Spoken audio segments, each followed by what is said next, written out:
What a postcard we have for you today from the Roman city of leisure and pleasure in Wales. It has barracks, swimming pools, it has everything the Roman legionnaire ever wanted, and some say what the Welsh girls desired. We're in Carleon.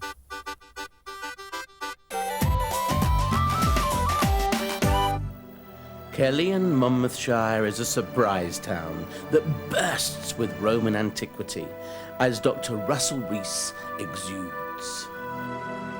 So what was the importance of this amphitheatre? What did that make Carleon? Well, it made it what I have been telling most people, a great leisure centre. This was a sports centre outside the city with its 3 public baths in which all sorts of rest and recreation from. Carleon was a great recreation centre of Roman Britain. And of course it became, in the words of the people who live in Carleon, the Round Table of King Arthur. It was known as the Round Table Field until it was rediscovered to be a Roman amphitheatre by Sir Christopher Wheeler. It's the only building in the Arthurian legends which existed at the right time of the 5th century. There's no other building in anywhere, Glastonbury, Tintagel, that is 5th century, except for this ex-Roman amphitheatre in Carleon. Do people agree with you about Carleon being the centre for the Arthurian legend? Many people do, and they do on the basis of the works of Tennyson, on the works of even Malory, and the works of Giraldus Cambrensis, on the works of Geoffrey of Monmouth, who described King Arthur being crowned in Carleon. And of course it's the logical place where it would be. King Arthur was a true Welshman who fought off the English and eventually succeeded in the Battle of Badon to give us 50 years of peace and the frontiers roughly in the Severn Sea. This is authentically the court of King Arthur, Camelot. Now, if I said to you there was a league table of Roman sites and places in Britain, where would Carleon figure? Carleon would figure very highly. The 3 great Roman military cities were York and Chester and Carleon. The thing that makes Carleon unique, it's the only Roman great city that grew to be a village. So what we have here is demonstrably to be seen. What is in Chester can't be seen anymore. What is in York is in the museum. If you come to Carleon, you see it. You see the plan of the village, the town, and you see its leisure centres.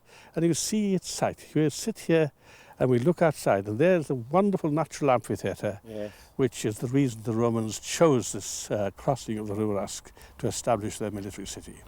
I have never seen anything like this in my life, the barracks. Well, this is unique to it. I mean, it existed in Chester and York, but it's been overgrown by growth in cities.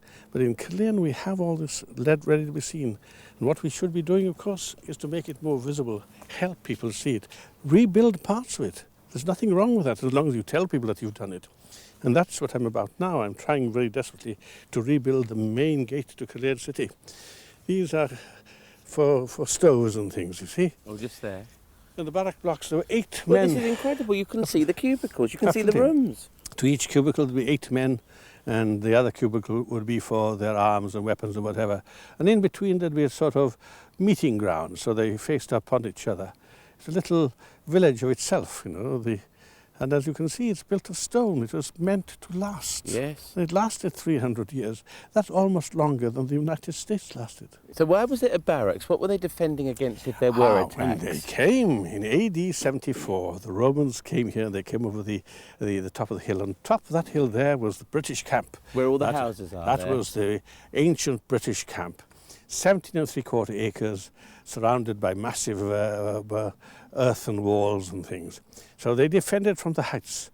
But when the Romans arrived, they arrived with a new military technology, covered in armour, with short stabbing swords, piercing spears, and a large shield. They came and stood and waited for people to attack them because they had the strength. They could afford to have a fortress in the valley. The ancient Britons had throwing spears, long swords, and they needed the hills to defend themselves.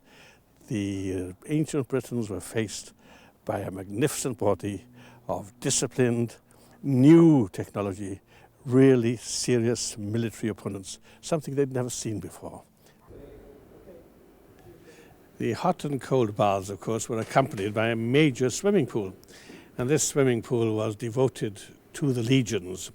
Legionnaires came here after their stint on the parade ground outside.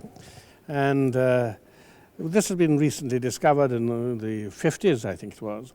You can see it's stone-walled and then covered with a very good thick cement lining, which obviously kept it watertight. It's one of the major finds. And this place, you must remember, in Roman times was the size of a cathedral. A major, major building built by a major architect. The man who did the aqueducts of Rome, Julius Frontinus, built Carleon. Did the legions or the legionnaires come from all over Britain?